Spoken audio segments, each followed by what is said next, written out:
Vianoce.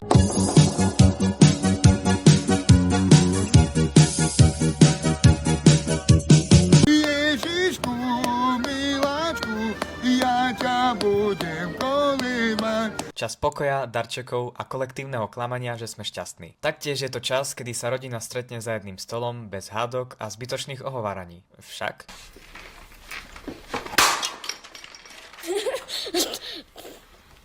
A komu ti prospiejete, co? Poďme si prejsť najdivnejšie vianočné tradície na svete, aby som ťa uistil, že tvoja rodina je úplne normálna. Rakúsko je naozaj pekná krajina, to musíme všetci uznať. A presne z takejto pokojnej krajiny pochádza tradícia, kde sa dospelí chlapi obliekajú ako démoni a naháňajú deti. Úplne to k sebe pasuje. Volá sa to Krampus. Nie je to taký ten cute čertík ako u nás, to je legit hororová postava, čo keby ti príde do izby, tak sa už nevrátiš mentálne úplne späť. Najviac ma baví to, že tí ľudia to robia bez dôvodu. Nemajú za to peniaze, nemajú pohár, nemajú diplom. Proste sa zobudia a povedia si, no dnes je ten deň, kedy budeme strašiť spolužiakov svojho syna. Obliekajú sa do masiek, čo vyzerajú ako keby ich robil človek, čo má pivnicu plnú USBček s True Crime podcastmi. Reťaze, rohy, zvonce, krv, dym, všetko. A oni to berú vážne. Nie je to, že sa prejdú a fotia sa s turistami. Nie. Oni normálne behajú, kričia, búchajú do ľudí a robia atmosféru ako v bečkovom horore. Predstav si, že ideš večer domov z obchodu a zrazu sa na teba rozbehne 90-kilový chlap v maske diabla, čo má v ruke palicu. A keď zavoláš políciu, tak polícia príde a je tiež prezlečená. To je na tom najviac crazy. Celý štát je v ten deň v móde, dnes sa netreba pýtať otázky. Srbsko má Vianoce, pri ktorých máš pocit, že si zmeškal úvodný tutoriál. Nikto ti nič nevysvetlí, všetci sa správajú, že je to úplne normálne a ty len stojíš a rozmýšľaš, či sa máš tešiť alebo utekať. Celé to začne tým, že sa zrazu všade objaví drevo. Veľa dreva. Také množstvo, že keby si to videl u nás, tak si myslíš, že niekto plánuje drevársky biznis alebo prevrat. Potom sa to drevo donesie pred kostol a zapáli sa. Nie zapáli, že plamienok. Zapáli sa tak, že máš pocit, že sa testuje, či budova ešte vydrží. A všetci stoja okolo a pozerajú.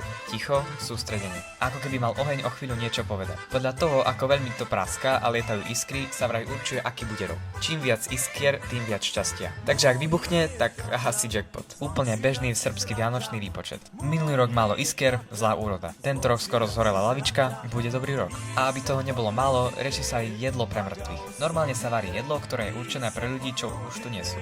Nikto sa nad tým nepozastaví. Je to proste súčasť večera. Ty tam sedíš, pred tebou horí strom, vedľa teba je tanier pre duchov a niekto sa ťa pýta, či ešte chceš víno. Zvonku to vyzerá, ako keby niekto zobral Vianoce, pohanské rituály a postapokalyptický film a povedal si: hej, toto dáva zmysel. A najviac absurdné je, že pre nich je to najnormálnejšia vec na svete. Žiaden chaos, žiadna panika, len Vianoce. Keď sme pri tom dreve, tak na našom Discorde práve prebieha súťaž o najlepší a najkrajší vianočný stromček. Čiže kľudne posielajte vaše vianočné stromčeky a budeme túto súťaž vyhlasovať na livestreame 30.12.2025 o 17. hodine na TikToku. Taktiež vás prosím o odber, pretože by som veľmi chcel dosiahnuť 6 000 odberateľov, čiže dajte odber. Rumunsko má Vianoce, ktoré by si pri nás označil ako extrémne lokálne tradície. V niektorých dedinách sa chlapi obliekajú do medvedích koží a chodia po uliciach. Nie je to karneval ani divadlo. Oni to robia normálne každý rok úplne vážne. Ideš po ceste a zrazu vidíš niekoho, kto vyzerá ako medveď. Toto sa berie ako normálna súčasť sviatkov.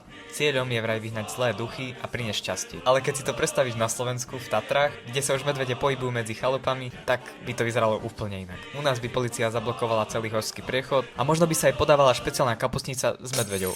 Rumúni sa tým nenechajú vyrušiť. Táto tradícia sa až do predkresťanských čias, keď ľudia verili, že zvieratá majú magickú silu a môžu chrániť dedinu pred zlými duchmi a chorobami. Medveď bol symbolom sily, odvahy a ochrany. Takže kedysi pred stovkami rokov sa chlapi obliekali do medvedích koží, dupali a vyháňali zlé sily. Postupom času sa z toho stal vianočný rituál, ktorý sa dodržiava dodnes. Pre nich je to normálne. Pre nás, keby si na to narazil, by to bol šok. A preto sú Vianoce krásne. Nie kvôli stromčeku, nie kvôli darom, ale kvôli tomu, že celý svet má na 2 týždne kolektívny mentálny výpadok. Takže keď ti tento rok bude trápne pri stole, spomeň si, že niekde naháňajú deti démoni, inde palia stromy, alebo robia rituál ako medvede. The mood is right, the spirit's up.